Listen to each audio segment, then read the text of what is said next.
Boa noite, meus amigos, queridos irmãos do Joana d'Arc. Estamos mais uma vez aqui reunidos, não é isso? Para continuar nosso trabalho de estudos da doutrina espírita. E como vocês devem ter visto no folder, né, no cartaz que eu enviei antes, nós vamos hoje começar uma nova etapa de estudos. Nós vamos começar um novo tema, né, dentro daquilo que é a nossa proposta de buscar, na medida do possível, ter uma sistematização do ensino espírita, mas, ao mesmo tempo, englobar assuntos que nos interessam, dentro daquilo que é discutido na atualidade, dentro daquilo que mais nos interessa no momento, para que nós, como estudantes do Espiritismo, queremos ver a visão do Espiritismo sobre esses pontos de vista.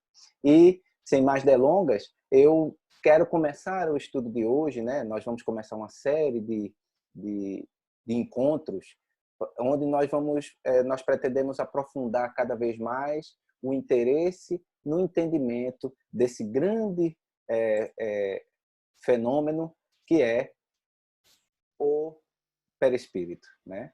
Essa grande lacuna que ainda existe no entendimento humano dessa verdadeira revelação que nos foi dada da existência de um corpo espiritual. Hoje só vamos iniciar, né, esse nosso estudo, mas para que nós possamos iniciar essa grande jornada de entendimento desse elemento tão fundamental, que é a chave, como vocês vão ver e a gente vai discutir mais à frente, a chave para vários dos mistérios que temos ainda no que se refere às manifestações do nosso corpo físico, às manifestações da nossa própria alma, a comunicabilidade dos espíritos, a mediunidade e tantos outros fenômenos que nos cercam.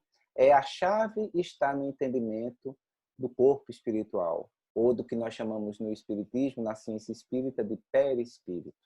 Esse entendimento, ele é a base, hoje em dia, para nós espíritos que estamos na condição de reencarnantes, para que nós entendamos como se dá o nosso corpo físico, as suas implicações no meio ambiente, aquilo que nós recebemos como espíritos imortais. Tudo isso nós devemos reconhecer a importância desse elemento que foi revelado pelos espíritos. Mas é interessante a gente observar, já iniciando nossas discussões de hoje, que é importante, para que a gente possa iniciar uma ideia tão complexa como é a do perispírito, do corpo espiritual, a gente ter a ideia de alguns conceitos iniciais. É fato que essa ideia de corpo espiritual não surgiu no espiritismo, né? Ela já é dada por várias correntes filosóficas, religiosas e até científicas, com os mais diversos nomes, né? Mais diversas definições, como vocês veem aí, desde os egípcios antigos, que chamavam esse corpo espiritual de Ka, até Pitágoras, né? Os antigos filósofos, que chamavam o corpo sutil da alma, corpo sutil e etéreo, os filósofos platônicos, neoplatônicos. A gente vê a figura de vários avatares da humanidade, como Buda, né, que chamava de Kamarupa, né? A gente vê nas ideias esotéricas, como na Cabala, né, os caldeus, os povos antigos, no próprio texto evangélico, com Paulo de Tarso, que chamava o nome corpo espiritual. Os cristãos primitivos também denominavam como corpo glorioso. Aí a gente vê aí Paracelso, um dos primeiros cientistas, vamos dizer assim, conhecidos na humanidade, já identificava a existência do chamado corpo astral, que os católicos, na sua religiosidade, chamam de alma, que nós espíritas também assim denominamos, mas não na composição de que a alma é só isso. Para nós tem um complexo muito mais denso, como a gente vai estudar mais à frente. Os teosofistas e alguns cientistas também, né? Os pesquisadores modernos, que chamam de corpo psíquico, corpo bioplasmático, né? E as percepções de alguns cientistas até espíritas, como a gente vai ver, como o professor Hernando Guimarães Andrade, com a definição de modelo organizador biológico. Minha gente, são tantas definições. Se vocês tiverem aí outros conceitos que vocês já tenham lido e apreendido, por favor, coloquem aí no WhatsApp o nome, definições para o corpo espiritual que vocês também tenham encontrado nas leituras de vocês, porque isso só vai engrandecer o nosso debate e deixar mais claro como é complexa e grandiosa essa ideia que assombra o ser humano desde a antiguidade até agora, a ideia da existência de um chamado corpo espiritual.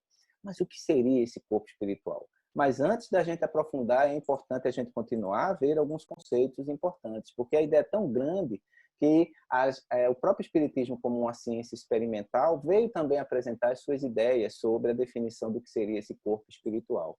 Aqui a gente vê uma das denominações que vocês vão ver durante os nossos estudos, que vez por outra nós vamos seguir como sinônimos, que é o corpo espiritual, né, segundo alguns espíritos colocam, mas também a denominação que o próprio André Luiz coloca nas suas obras como psicossoma. É uma outra ideia muito interessante e que, se vocês forem perceber, nós, vez por outra, vamos citar como sinônimos de perispírito, corpo espiritual, o psicossoma, né?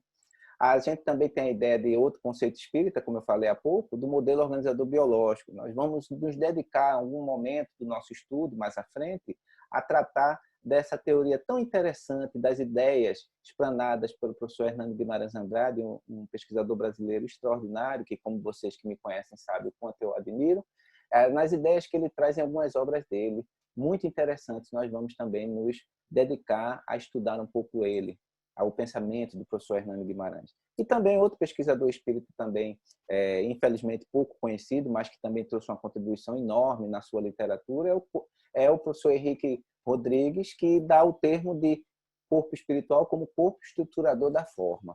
Observem que todas essas ideias elas convergem para a mesma ideia, de que é um corpo, de que é uma estrutura formada e que serve como modelador e forma das coisas. Que coisas são essas, né? Que ideias são essas? Alguns conceitos recentes, para vocês verem que a ideia é tão debatida e tão atual, que até na própria ciência, né? Que é a ideia que veio agora por alguns cientistas, até então materialistas, chamados de campos morfogenéticos. Aí a gente já expande um pouco a ideia de que o corpo espiritual seria apenas um corpo restrito. Mas agora a ciência ela dá uma ideia mais de campo, quer dizer, uma ideia mais ampla, que se estende, que se espraia além do próprio indivíduo. Então já não é mais um corpo limitado. Observem a ideia aí como a ideia da ciência já avança nesse sentido. E o que é que o Espiritismo tem a dizer sobre isso, né? Essa ideia dos campos morfogenéticos é muito espraiada na literatura, nas obras, principalmente do biólogo inglês, aqui vocês estão vendo a foto dele, do Rupert Sheldrake, em que ele, numa obra como essa, né, Uma Nova Ciência da Vida, ele levanta várias hipóteses, e uma delas é dos campos morfogenéticos, em que ele dá vários conceitos importantes que não se preocupem. Eu estou mostrando aqui agora para vocês, mas no decorrer dos nossos encontros, a gente vai voltar a discutir um pouco as ideias do professor Sheldrake, porque são muito interessantes e elas convergem muito com a visão do Espiritismo nesse sentido. Então, ele dá a ideia, principalmente, já que ele é biólogo, dentro da a ação desse campo morfogenético na morfogênese. O que é a morfogênese? O nome já está dizendo aí, né? É a origem das formas, né? As leis que determinam a forma dos seres e a sua evolução. Então, na teoria do professor Sheldrake, existe algum tipo de força que até então é invisível, que é formada de energias físicas e que elas estariam responsáveis pela forma de todos os seres existentes. Outra ideia muito interessante que ele lança como inovadora, mas que a gente vai ver que não é tão inovadora assim, porque ele só reforça a ideia que já era estudada desde os antigos, é dos campos morfogenéticos, que seriam esses campos organizadores de natureza intrinsecamente evolutiva que determina a estrutura das formas e dos seres. Seria uma forma, né, no qual os corpos biológicos se iriam moldar. Ele também dá a ideia da chamada ressonância mórfica. Essa ideia a gente vai discutir um pouco mais aprofundadamente lá na frente, que é a transmissão da informação, instinto, hábitos, aprendizado, memória, organização entre os indivíduos da mesma espécie ou de espécies similares. Que isso seria repassado não só pelos genes, mas através dessa força chamada ressonância mórfica. É uma ideia muito interessante, minha gente, que vale a pena a gente guardar na memória aí para a gente entender a ação que o Espiritismo tanto coloca, que os estudos espíritas colocam para a importância do corpo espiritual.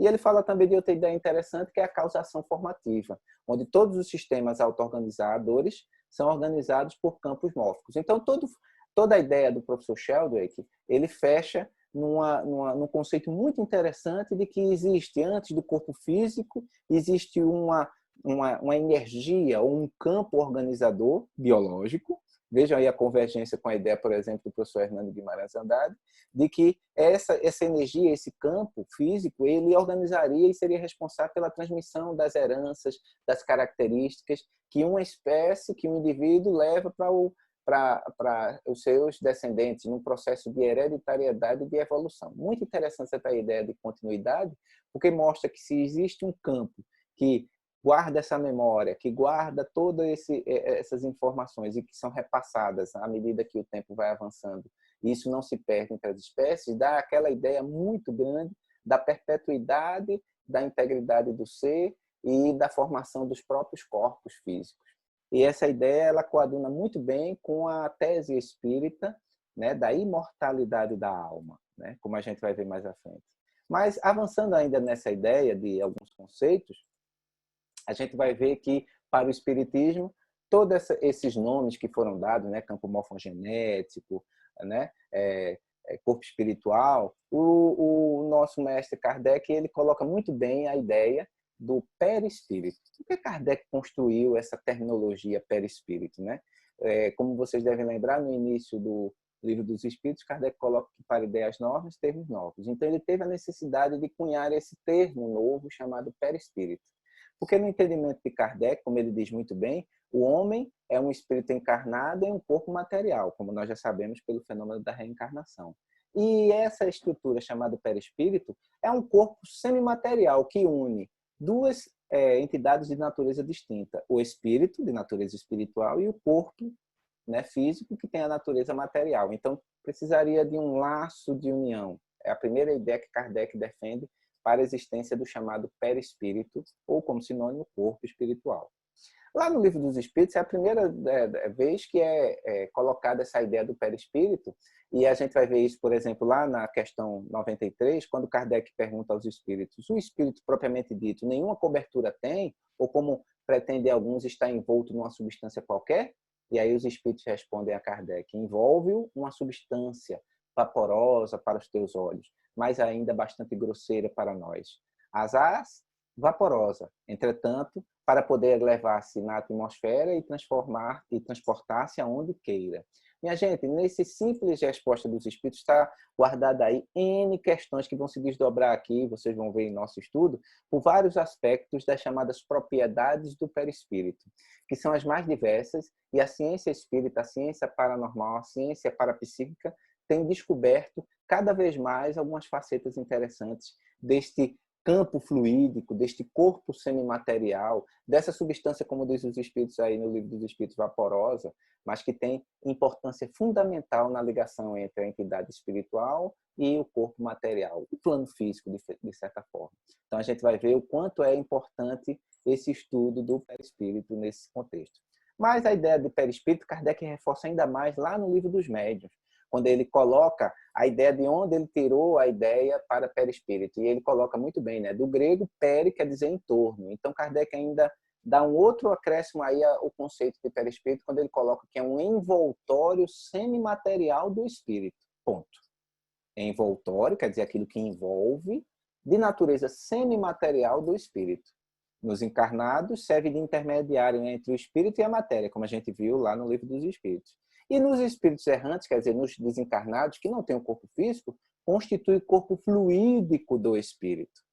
Outra informação fundamental e que faz a gente entender a complexidade e a importância do perispírito, tanto quando estamos encarnados, como também quando estamos desencarnados. Então, o perispírito, para Kardec, ele não é só o agente de ligação entre o corpo físico e o espírito quando ele está encarnado, mas ele desempenha um outro papel além túmulo, depois do desencarne. Isso é muito importante que a gente também reflita nesses nossos conceitos iniciais, nesse início do nosso estudo sobre o perispírito, porque à medida que as nossas ideias forem avançando e a gente for aprofundando o conhecimento dessa estrutura chamada perispírito, a gente vai precisar resgatar todas essas informações que o codificador deixou muito claro nas primeiras obras do Espiritismo, né?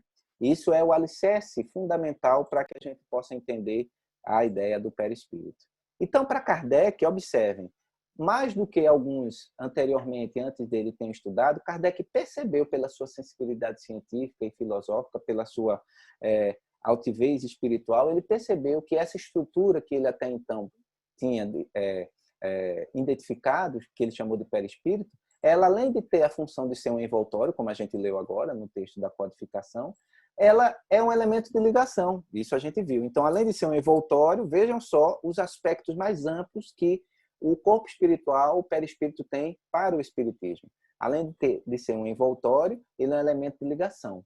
Mas também ele forma um corpo, né? Que é o corpo do espírito. É como o espírito vai se manifestar principalmente no corpo espiritual ou no plano espiritual ou quando ele estiver em desdobramento ainda encarnado.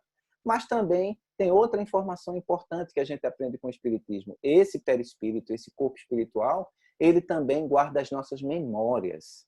As nossas memórias evolutivas, históricas evolutivas, como espécie em evolução, naquilo que a gente estudou nos estudos anteriores, né, da evolução do homem na Terra, né, aquela memória biológica, mas também traz as nossas memórias espirituais. É no perispírito que estão guardadas essas estruturas. Então, daí a gente observe a magnanimidade da importância dessa estrutura e que merece ser estudada, né? Já era hora de nós nos dedicarmos a termos um momento para nos aprofundarmos dentro da estrutura do chamado perispírito. Então, observem quanto o espiritismo, nesse sentido, é um pouco mais amplo. Talvez por aí Kardec não quis repetir os nomes, as definições que o corpo espiritual tinha tido no passado. Porque Kardec poderia ter usado essa opção de repetir, mas só que a gente pode observar em cada ideia das filosofias anteriores ao espiritismo, das ciências anteriores ao espiritismo, das filosofias anteriores ao espiritismo, elas tinham uma ideia que, de certa forma, limitada. Uns achavam que era só um elemento de ligação, outros achavam que era só um envoltório fluídico, outros achavam que é um tipo de corpo, outros achavam que guarda uma memória morfogenética da espécie, mas para o espiritismo ele é um conjunto de tudo isso.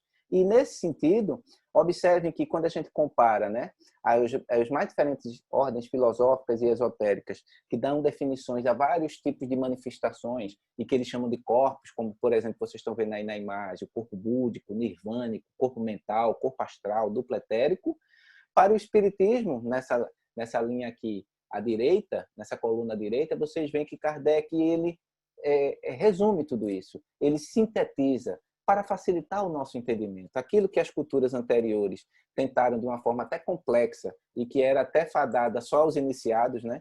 Para vocês verem, esses estudos ocultistas que se dedicavam desde o passado, desde os egípcios, a estudar a natureza dos diferentes corpos, né? Os 7 corpos que comporiam o ser humano, que fariam a composição do ser humano, tem a sua complexidade causal e operacional, que fez com que esses ensinamentos ficassem confinados a um grupo de iniciados, de grandes sábios e de estudiosos do ocultismo e da natureza mais intrínseca e espiritual dos seres da Terra. Na realidade, isso passou a ser uma elite de pensadores.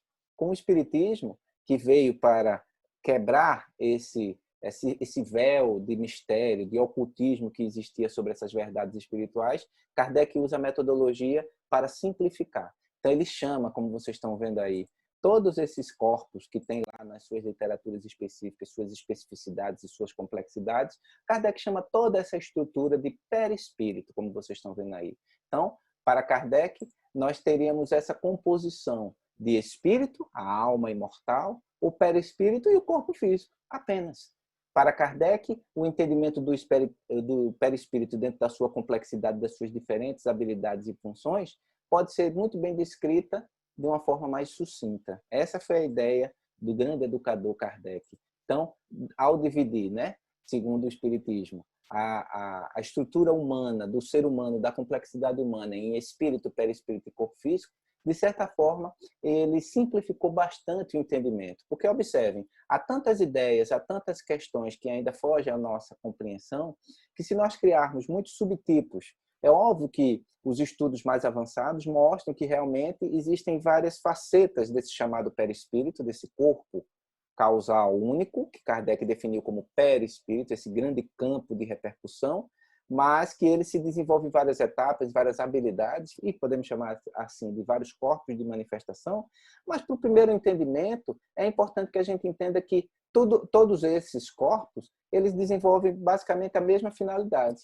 E é por isso que Kardec, como um bom pedagogo, um bom didata, ele agrupou tudo como perispírito. E isso tem a sua importância de ser.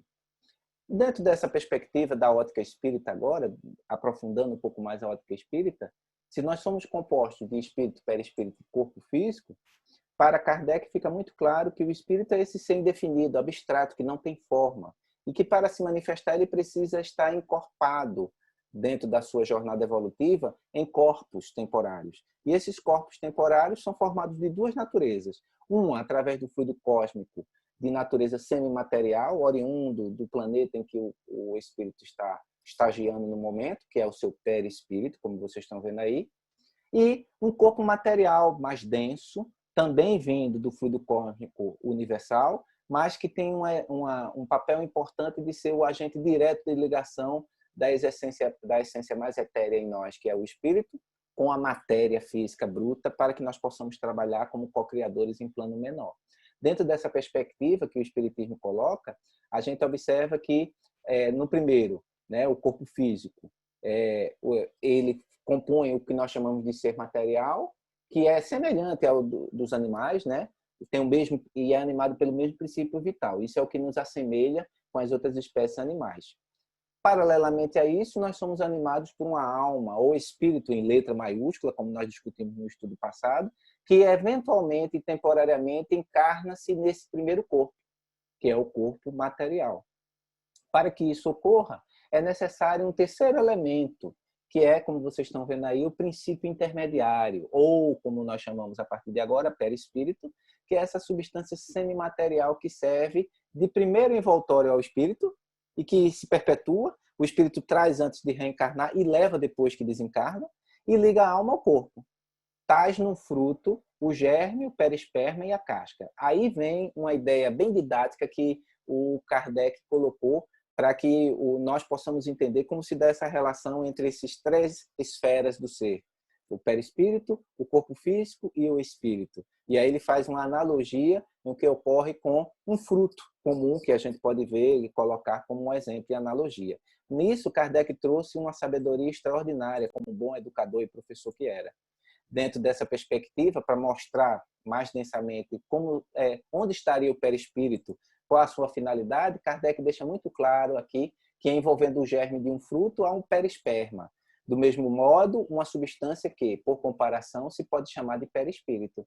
Serve de envoltório ao espírito propriamente dito. Então, aí vejam nessa imagem, nessa ilustração, a relação que Kardec faz de analogia e de comparação entre o perispírito e o perisperma. O perisperma é justamente essa estrutura que envolve a semente, né? E que, de certa forma, ele liga a casca, que é a parte mais externa, que para nós seria o corpo físico, que dá a ideia de relação com o meio físico, com a semente ou germe, a essência desse fruto, que é para nós a essência de nós, que é o espírito. Então, o perisperma, que é essa ideia desse elemento mais carnoso do fruto, como vocês estão vendo na ilustração aí, seria o perispírito. Observem que ele tem contato tanto com a semente, com o germe, quer dizer, o perispírito teria contato com o espírito, como também tem com a parte mais externa, mais material, mais grosseira dessa estrutura do fruto, que seria a casca, que para nós seria analogamente, o corpo físico. Então, Kardec aqui ele foi perfeito dentro dessa dedução em que ele usou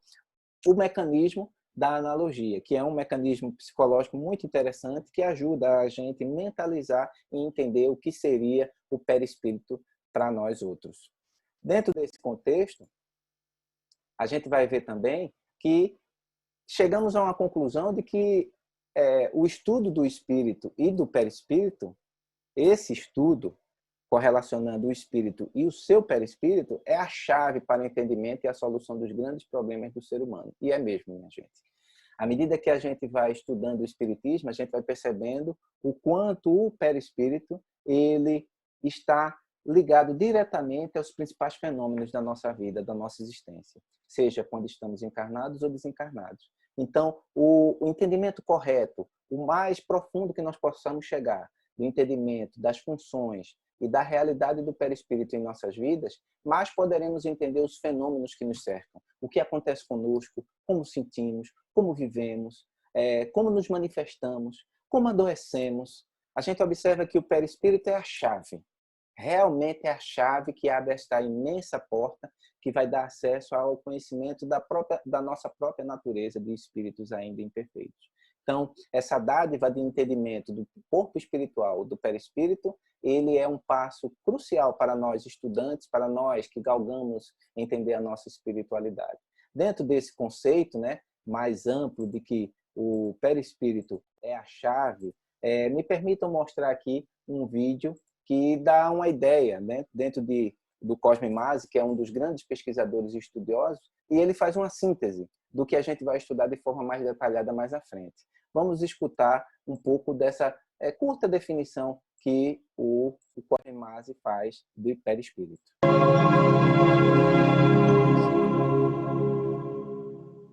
Olá, aprendendo com Kardec. Perispírito. O espírito, este ser pensante que sobrevive à morte do corpo, não é apenas uma pura ideia, um pensamento. Ele possui um corpo semimaterial, denominado por Allan Kardec perispírito. Um aglomerado de fluidos em torno do ser pensante do espírito. Este aglomerado de fluidos é formado por elementos retirados do planeta onde o espírito vai habitar. É este perispírito que dá ao espírito a capacidade de interagir com o mundo fora dele. Suas sensações, suas percepções são transmitidas ao espírito por intermédio de seu perispírito. O espírito enxerga, escuta os nossos sons pelo perispírito, mas não por alguma parte localizada neste seu corpo. Ele não possui órgãos como o corpo físico humano. O espírito tem todas as suas sensações, todas as suas percepções por todo o seu perispírito. Seu espírito pretende deslocar-se no espaço, enxergar a distância, interagir com os homens. Esta capacidade depende das qualidades dos fluidos que compõem o seu perispírito. Quanto mais leve, quanto mais sutil, quanto menos material é o perispírito, mais o espírito é capaz de exercer as ações necessárias no universo em que ele habita. Essas qualidades do perispírito dependem das qualidades morais do espírito. Seus sentimentos, seus desejos, seu mundo íntimo reflete na qualidade do perispírito. Seu espírito deseja ter mais recursos, mais capacidades de interagir com os homens e com outros espíritos, precisa cuidar do seu mundo interior, do seu mundo moral. Quanto mais avança o espírito nos sentimentos nobres, no aprendizado constante, melhor ele dota o perispírito de condições para agir no mundo em que ele vive. Se pretendemos ter um perispírito mais leve, mais sutil, sem os problemas que o mundo material oferecem, nós precisamos modificar a nossa estrutura moral para que o nosso perispírito tenha as qualidades necessárias de uma vida mais feliz, com mais recursos, com mais facilidades. Mudando o mundo interior de sentimentos, de desejos, de conhecimento, o perispírito se torna cada vez mais sutil, mais apto para as grandes realizações do espírito. É pela primeira vez na história do pensamento humano que um corpo é determinado pelas qualidades morais da alma do espírito. Pois é. Observem que aí o Cosme Masi, ele dá uma ideia global, né, da importância do perispírito e mostra para nós o quanto nós temos que entender ainda. como o perispírito ele pode interagir nessas diferentes ordens, causando impacto até no desenvolvimento moral nosso, né? Então, observem que o perispírito, para nós, ele é uma ferramenta que a divindade nos fornece para que nós possamos avançar evolutivamente. E ele tem um contributo importantíssimo, pelo que vocês observem que ele resumiu muito bem aí. E é isso que nós queremos nos aprofundar e estudar um pouco mais, né, a partir dos estudos que vamos desenvolver a partir de hoje. Dentro desse aspecto, observem aqui que a própria Joana de Ângeles, no livro, né, O Homem Integral, ela dá um pouco mais da importância desse grande complexo, né, que é o modelo organizador biológico. E ela diz, né, de importância máxima no complexo humano é o moderno modelo organizador biológico, o perispírito, né, que é o outro nome que podemos dar assim, que se encarrega de plasmar no corpo físico as necessidades morais e evolutivas, através dos genes e cromossomos, pois que, indestrutível, diferente do corpo físico, né, eteriza-se e se purifica durante os processos reencarnatórios elevados. Aqui, Joana deixa muito claro aquilo que Cosme comentou. Ele também, à medida que o espírito vai avançando, que nosso espírito vai se purificando, o nosso perispírito, o nosso corpo espiritual também vai se aprimorando em qualidades, para que possa fornecer como uma boa ferramenta para o espírito mais aprimorado, também habilidades aprimoradas mais à frente. Então, há uma crescente evolutiva que o perispírito acompanha o próprio espírito dentro da jornada evolutiva. E dentro dos patrimônios de moralidade que nós vamos adquirindo, de sublimação e de espiritualidade, o próprio perispírito também vai se sublimando. Essa é a ideia que Joana deixa muito clara aí. Então, observem mais um detalhe, mais um autor espiritual que dá a importância do perispírito para nós. E aqui eu queria chamar a atenção para vocês que nós vamos nos dedicar a aprofundar um pouco dessa obra extraordinária, muito bem feita, muito bem elaborada, que eu convido a todos, quem não tem esse livro, a adquiri-lo, né? E que nós vamos nos pautar os nossos temas do estudo mais à frente, através desta obra significante e muito bem escrita do professor Zalmino Zimmermann. Poucos conhecem ele, eu trago aqui uma breve biografia dele. O professor Zalmino Zimmermann, ele desencarnou em 2015, né? Ele era magistrado aposentado e fundador e ex-presidente da Associação Brasileira de Magistrados Espíritas, né, a ABRAME. Ele foi dirigente espírita e profundo conhecedor do espiritismo. É essa obra que nós vamos nos pautar, né? Eu estou com ela aqui, o meu exemplar, né? É uma obra gigantesca, muito bem estruturada, só dedicada a estudar o perispírito. Então, é por aqui que a gente vai tirar boa parte dos nossos conteúdos que nós vamos discutir, ver o ponto de vista espírita sobre tudo isso. É uma obra grandiosa, como eu disse para vocês, mais de 500 páginas, né? Mas que vale a pena a gente, como estudioso do espiritismo, nos dedicar a ela. E eu apresento ela a partir de agora para todos nós aqui do grupo de estudo e, na medida do possível, nós vamos destrinchar esta obra e fazer as abordagens dentro da ótica espírita para que a gente possa entender e nos aprofundar um pouco mais sobre esse elemento tão importante, como deve ter ficado claro aqui nessas nossas primeiras palavras, do que é o corpo espiritual, do que é o perispírito para todos nós. E aí, então, minha gente, esse é o convite que eu faço a partir do primeiro estudo da noite de hoje, para que agora, no estudo seguinte, na semana que vem, na parte 2, nós possamos agora aprofundar e destrinchar um pouco mais desse grande mistério que ainda é para nós, do chamado corpo espiritual ou perispírito. Daí meu convite e meu abraço fraterno a todos e que nós possamos, com certeza, nos encontrar na semana que vem. Muita paz e boa noite.